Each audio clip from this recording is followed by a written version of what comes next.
My name's Shannon. I'm here in Portland, Oregon on this sunny morning.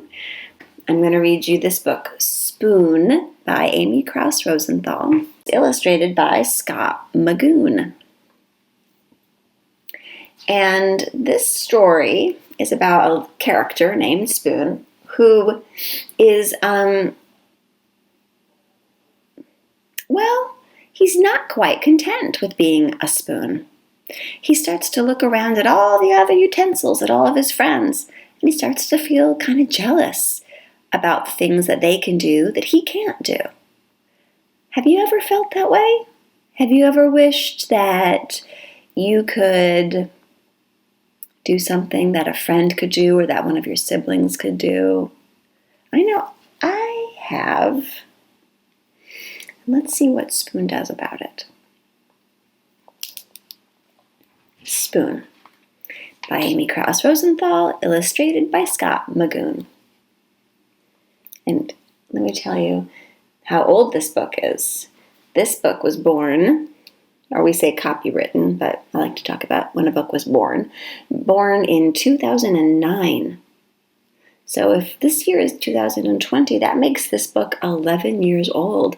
And I bet that means that this book is older than a lot of you who are listening right this second. And this is the dedication page. The author, Krouse Rosenthal, dedicated this book to my spooning partner, Jason, and the illustrator, Scott Magoon, dedicated it to Alessandra and Margaret. This is Spoon.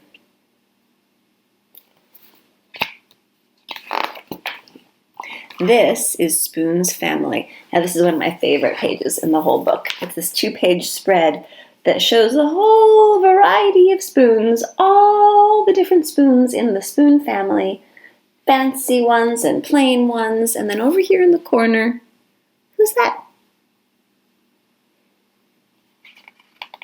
This utensil seems to not know where it belongs.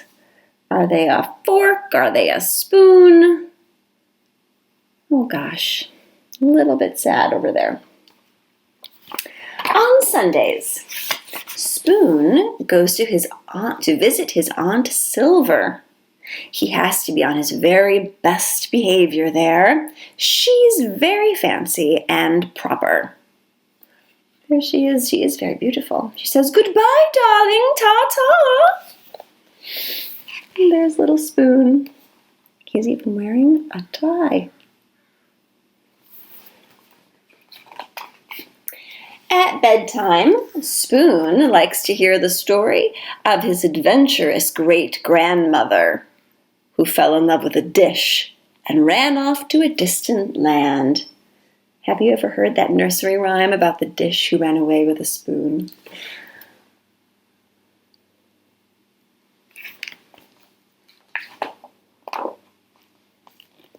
Lately, though, Spoon had been feeling blue. "What's wrong?" asked his mother. "You look a bit out of shape." "Nothing," mumbled Spoon. "It's just that, I don't know, all my friends have it so much better than me. Like Knife. Knife is so lucky he gets to cut. He gets to spread. I never get to cut or spread." Yes, Knife is pretty spiffy that way, isn't he? And Fork. Fork is so lucky she gets to go practically everywhere.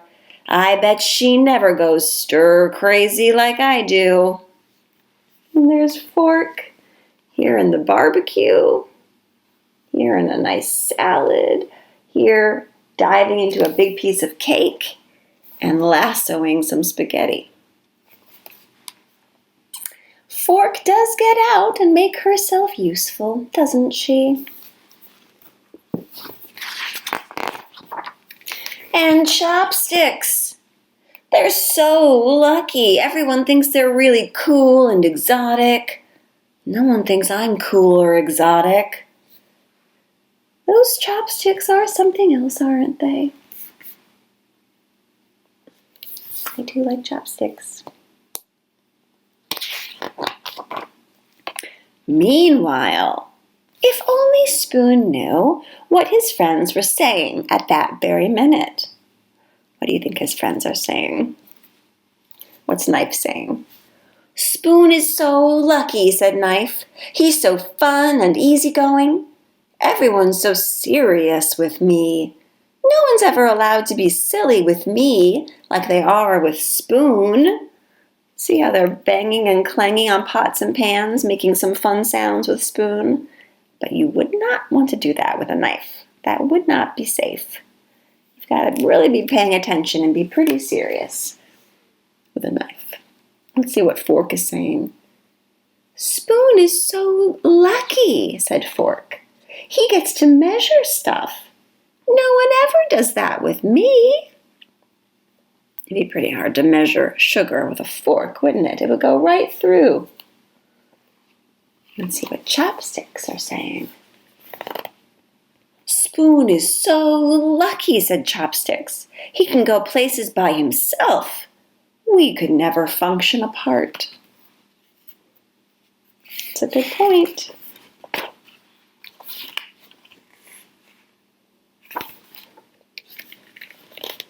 That night, after bedtime stories, Spoon's mom turned off the light, tucked him in, and said, You know, Spoon, I wonder if you realize just how lucky you are. Your friends will never know the joy of diving headfirst into a bowl of ice cream. They'll never know what it feels like to clink against the side of a cereal bowl. They'll never be able to twirl around in a mug or relax in a hot cup of tea. Those are things only Spoon gets to do, I guess. Spoon hadn't thought of it that way before. He lay awake in bed for a long time. His mind was racing. He felt so alive. There was only one thing to do. I can't sleep. Come, Snuggle. Come, Spoon. And so he did.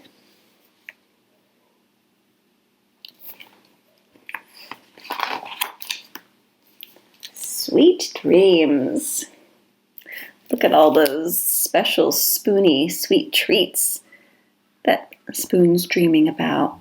All those treats that Spoon can dive right into. I'm thinking about you and sending you a very big hug from Portland, Oregon. Bye, friends.